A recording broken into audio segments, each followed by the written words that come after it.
I'm Nathan and welcome to Stories with a Twang.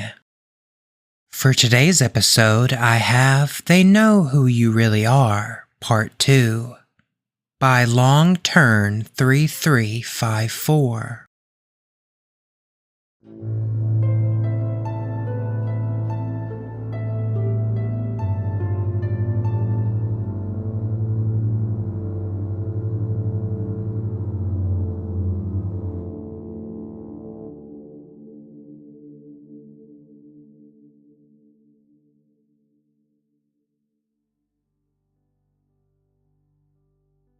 They're looking for me.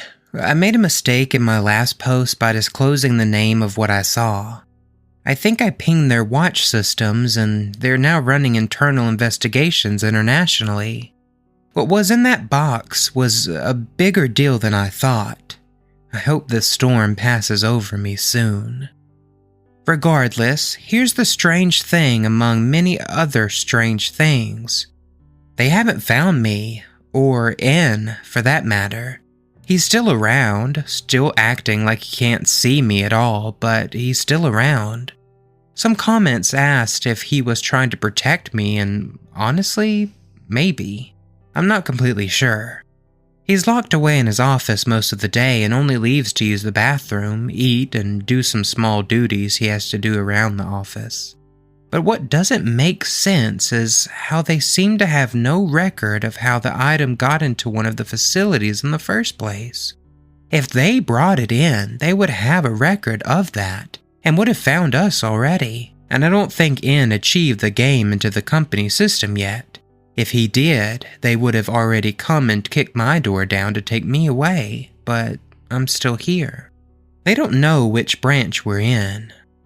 I know they are reading these posts. I'll have to be more careful with what I say. I tried to give him his invitation to my family's Christmas party yesterday. After everyone left, I caught him out of his office and stood directly in his way with the card in my hand. I wasn't going to let him go without at least having engaged with him once today. That was a mistake. Have you ever bitten your tongue while chewing something? I mean really bit down, so hard your eyes start to water? Or have you ever stubbed your toe on the corner of a table or something? Like so hard you swear you just obliterated your pinky toe and sent it to hell? That unconscious force we exert in the day-to-day can be the most destructive force we ever face in our entire lives. Because of this force, I've come to believe that N actually can't see me.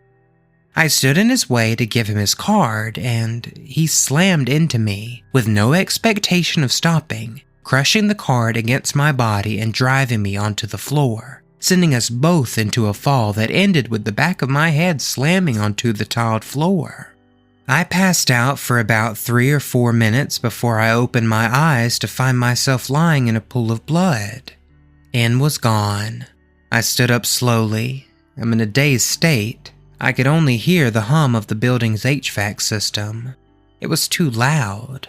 The lights were off. A single computer was still on. It was my computer. I stumbled over, trying to focus. The blue light was too much. I may have a concussion. As my eyes began to focus, I noticed that there was something taped onto my monitor. It was the now creased and folded Christmas card. I peeled it off the monitor and saw that someone had written on it. I'm sorry I won't be able to make it to the Christmas party this year. Unfortunately, I've been having some eye trouble, but I know that my mother would love to go with you. Maybe you should give this letter to her. N. I think I know what I have to do. I'll update you all when I do it. Should I go to the hospital?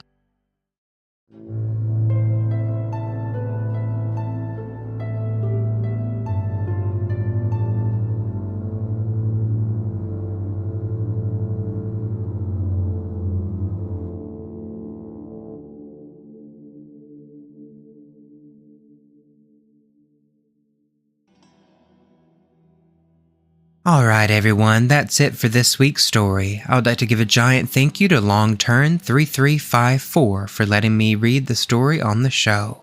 I'll be back next time with part 3. If you have any stories you would like me to read on the show, you can send them on over to storieswithatwang@gmail.com. The show is on Facebook, Instagram, and YouTube at Stories with a Twang Podcast. It would mean an awful lot if you could rate and review the show wherever you listen, and don't forget to share with your friends and family as well. It could really help the show grow. I hope you all have a wonderful week, and until next time, remember that a little twang goes a long way.